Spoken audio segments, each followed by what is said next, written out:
اعوذ باللہ من الشیطان الرجیم بسم اللہ الرحمن الرحیم ختم اللہ علی قلوبہم وعلی سمعہم وعلی ابصارہم غشاوۃ ولہم عذاب عظیم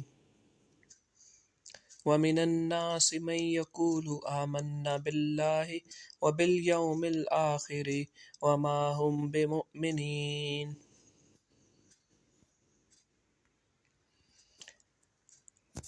اللہ نے ان کے دلوں پر اور ان کے کانوں پر مہر لگا دی ہے اور ان کی آنکھوں پر پردہ ہے اور ان کے لیے بہت بڑا عذاب ہے۔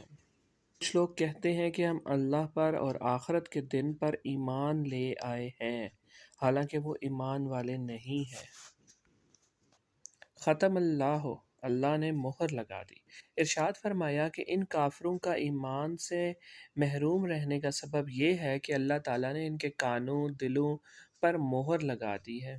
اس کی بنا پر یہ حق سمجھ سکتے ہیں نہ حق سن سکتے ہیں اور نہ ہی اس سے نفع اٹھا سکتے ہیں، اور ان کی آنکھوں پر پردہ پڑا ہوا ہے جس کی وجہ سے یہ اللہ تعالیٰ کی آیات اور اس کی وحدانیت کے دلائل دیکھ نہیں سکتے، اور ان کے لیے آخرت میں بڑا عذاب ہے۔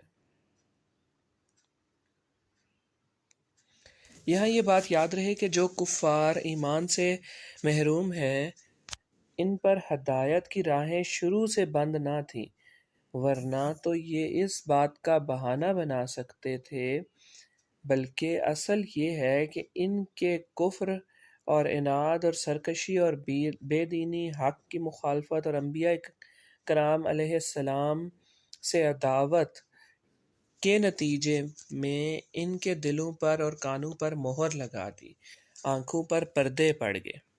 یہ ایسے ہی ہیں جیسے کوئی شخص طبیب کی مخالفت کرے اور زہر قاتل کھا لے اور اس کے لیے دوا فائدہ مند نہ رہے، اور طبیب کہہ دے کہ اب یہ تندرست نہیں ہو سکتا، تو حقیقت میں اس حال تک پہنچنے میں اس آدمی کے اپنے کرتوتوں کا ہاتھ ہے، نہ کہ طبیب کے کہنے کا، لہٰذا وہ خود ہی ملامت کا مستحق ہے، طبیب پر اعتراض نہیں کر سکتا۔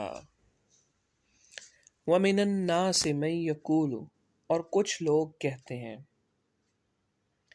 اس سے پہلی آیت میں مخلص ایمان والوں کا ذکر کیا گیا ہے جس کا ظاہر اور باطن درست ہے اور سلامت ہے، پھر ان کافروں کا ذکر کیا گیا ہے جو سرکشی اور عناد پر قائم تھے، اور اب یہاں سے لے کر آیت نمبر 20 تک منافقوں کا حال بیان کیا جا رہا ہے، جو کہ اندرون خانہ کافر تھے اور اپنے آپ کو مسلمان ظاہر کرتے تھے۔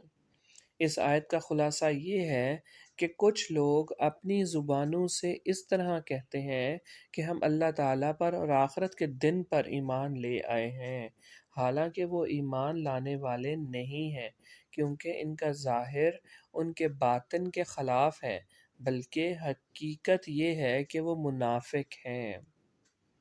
اس آیت سے چند باتیں معلوم ہوئیں۔ ایک، جب تک دل میں تصدیق نہ ہو اس وقت تک ظاہری اعمال مومن ہونے کے لیے کافی نہیں۔ جو لوگ ایمان کا دعویٰ کرتے ہیں اور کفر کا اعتقاد رکھتے ہیں، سب منافقین ہیں۔ یہ اسلام اور مسلمانوں کے لیے کھلے کافروں سے زیادہ نقصان دہ ہیں۔ وَمِنَ النَّاسِ، اور کچھ لوگ، منافقین کو کچھ لوگ کہنے میں اس بات کی طرف اشارہ ہے کہ یہ گروہ بہتر صفات اور انسانی کمالات سے ایسا عاری ہے کہ اس کا ذکر کسی وصف اور خوبی کے ساتھ نہیں کیا جا سکتا، بلکہ یوں کہا جاتا ہے کہ کچھ لوگ ہیں۔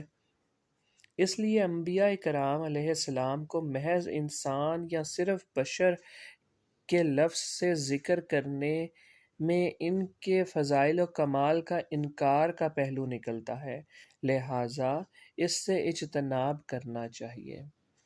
اگر آپ قرآن پاک کا مطالعہ کرتے ہیں تو معلوم ہوگا کہ انبیاء کرام صلوات السلام کا کو صرف بشر کے لفظ سے ذکر کرنا کفار کا طریقہ ہے، جبکہ مسلمان انبیاء کرام علیہ السلام کا تذکرہ شان و عظمت سے کرتے ہیں۔ اے اللہ ہمیں کفر اور منافقت سے بچا اور اپنے دین کے اور سیدھے راستے پہ چلا۔ آمین۔ صدق اللہ العظیم۔